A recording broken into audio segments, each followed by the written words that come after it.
దురాశ దుఃఖానికి చేటు. ఒక అందమైన కొలనులో ఒక తెల్ల కొంగ తన ఒంటికాలితో నిలబడి ఉంది. దాని మనసులో మాత్రం ఏదో తెలియని దిగులు. నాకా వయసైపోయింది. నేను ఒక్కొక్క చెరువు వెతుక్కుంటూ వెళ్లి చేపల్ని పట్టు తినే ఓపిక నశించిపోయింది. అందువల్ల వెంటనే దీనికొక పరిష్కారం ఆలోచించాల్సిందే. ఏం చేద్దాం? ఉన్నట్టుండి కొంగ మనసులో ఒక దురాలోచన కలిగింది. కొద్దిసేపటి తర్వాత ముఖాన్ని చాలా విచారంగా పెట్టుకుని చాలా బాధలు అనిపిస్తున్నట్టుగా కనిపించింది. అక్కడికొచ్చిన పేతొకటి కొంగ మొహం చూసి, అక్క, ఎందుకలా విచారంగా ఉన్నావు? ఏం చెప్పమంటావు? నిన్ను, నీ స్నేహితులైన ఆ చేపల్ని తలుచుకుంటే మనసుకి కష్టంగా ఉంది. ఏమంటున్నావు అక్క? మా గురించి నువ్వెందుకు బాధపడ్డావు? ఏంటి తమ్ముడు ఇలా అడుగుతున్నావు? నువ్వేమో ఆప్యాయంగా ప్రేమగా అక్క అని పిలుస్తున్నావు. నువ్వు చూపించే ప్రేమలో సగమైన నాకుండదా చెప్పు? వివరంగా చెప్పక్క. తమ్ముడు, ఈ ఊరికి కొత్తగా వచ్చిన జ్యోతిష్కుడు ఏం చెప్పాడో తెలుసా? చెప్తేనే కదా తెలుస్తుంది. చెప్తాను విను. ఈ సంవత్సరం మన ఊళ్ళో వర్షాలే పడవట. ఇంకొద్ది రోజుల్లో ఈ కొలను ఎండిపోతుందట. అప్పుడు నువ్వు చేపలు నీళ్లు లేక చావాల్సిందేనట. అయ్యయ్యో, ఇప్పుడు ఏం చేయాలక్క? అందుకే ఒక మంచి ఆలోచన కనిపెట్టాను. చెప్తే మీరు నా మాట వింటారో లేదో అనేదే నా అనుమానం. ఏంటక్క అలా అనేసావు? నువ్వేం చెప్పినా వింటాం. ఏమీ లేదు, పక్కనే ఒక నది పారుతుంది.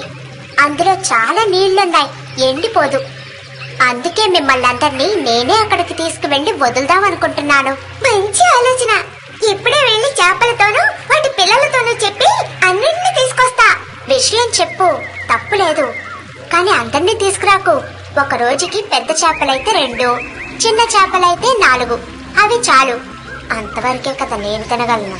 అవునవును, నువ్వు కూడా మరి మొయ్యాలిగా. సరే అక్క, వస్తాను. అయితే ఎప్పటి నుంచి మమ్మల్ని తీసుకువెళ్తావు? రేపే నా పనిని ప్రారంభిస్తాను.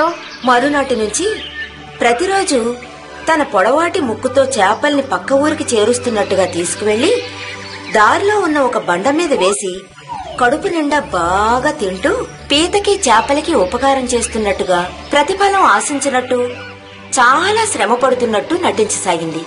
ప్రతిరోజు చేపల్నే తిని తిని విసిగిపోయిన కొంగకి ఆ పీతను కూడా మోసం చేస్తుంటే ఎలా ఉంటుంది అన్న ఇంకో దూరాలోచన కలిగింది. అప్పుడు పీతను పిలిచింది. పీత కొంగ వీపు మీదకెక్కింది. కొంగ ఎగురుతూ ఉంది.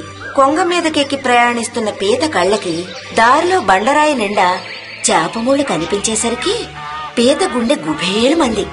ఓసి దుర్మార్గపు కొంగ, నీ మాట నమ్మి ఇంతమంది స్నేహితులు పోగొట్టుకున్నానే, నన్ను ఇలాగే నీ పొట్టను పెట్టుకుంటావా అని తలచింది. ఇది మనల్ని చంపి తినేలోపు మనం దీని కథను ముగించాల్సిందే అని నిర్ణయించుకున్న పీత చటుక్కుని ఎదురు చూడని విధంగా కొంగ మెడని తన పదునైన గుండెలతో పట్టి చంపి నేల కొరిగేలా చేసింది. ఆ తర్వాత తన నివాస స్థలానికి వెళ్లి అక్కడున్న చేపలకి జరిగిన విషయం చెప్పింది. దురాశ దుఃఖానికి చేటు అన్నట్టుగా చేపలకి పీతకి ఆశపడ్డ కొంగ చివరికి తానే చావక తప్పలేదు. అందువల్ల మితంగా ఆశపడితే సుఖంగా జీవించొచ్చు. అర్థమైందా చిన్నారులారా?